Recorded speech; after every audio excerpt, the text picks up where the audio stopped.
ങ്ങളുണ്ട്. അത് നിശ്ചയിക്കുന്ന ക്ഷേത്രത്തിൻ്റെ തന്ത്രിമാരാണ്. അപ്പോൾ ഭരണാധികാരികൾക്ക് അങ്ങനെ മാറ്റം ആവശ്യമുണ്ടെങ്കിൽ തന്ത്രികളുമായി ചർച്ച ചെയ്ത് തന്ത്രിയുടെ അനുമതി വെച്ചുകൊണ്ടോ അല്ലെങ്കിൽ ദേവപ്രശ്നം വെച്ച് നോക്കിയിട്ടോ ഇയാളൊക്കെയാണല്ലോ ഇവിടെ ജനപ്രതിനിധി എന്ന് ആലോചിക്കുമ്പോൾ പ്രശ്നം. ആചാരം പാലിക്കുന്നവൻ അമ്പലത്തിൽ പോയാൽ മതി, അല്ലാത്തവൻ പോകണ്ട. ആചാരം പാലിക്കുന്നവനെ ഈ പ്രശ്നമുള്ളൂ. ആചാരം മോശമാണെന്നുള്ള പ്രശ്നം.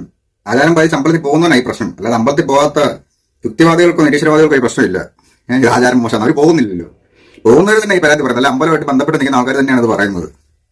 ആചാരം ദുരാചാരമാണ്, അത് മാറ്റണമെങ്കിൽ ദേവപ്രശ്നം വെച്ച് നോക്കണമെന്ന്, അല്ലെങ്കിൽ അമ്പലത്തിലെ തന്ത്രിമാരോട് ചോദിക്കണമെന്ന് ജനപ്രതിനിധികൾ.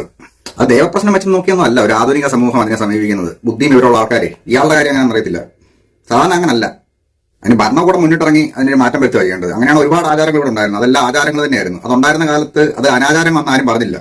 പിന്നെ മനുഷ്യന് കുറച്ചുകൂടി ബുദ്ധി വെച്ചപ്പോഴാണ് പഴയ കുറെ ആചാരങ്ങളെടുത്ത് അനാചാരം എന്ന് പറഞ്ഞ് ദൂരെ കളഞ്ഞത്.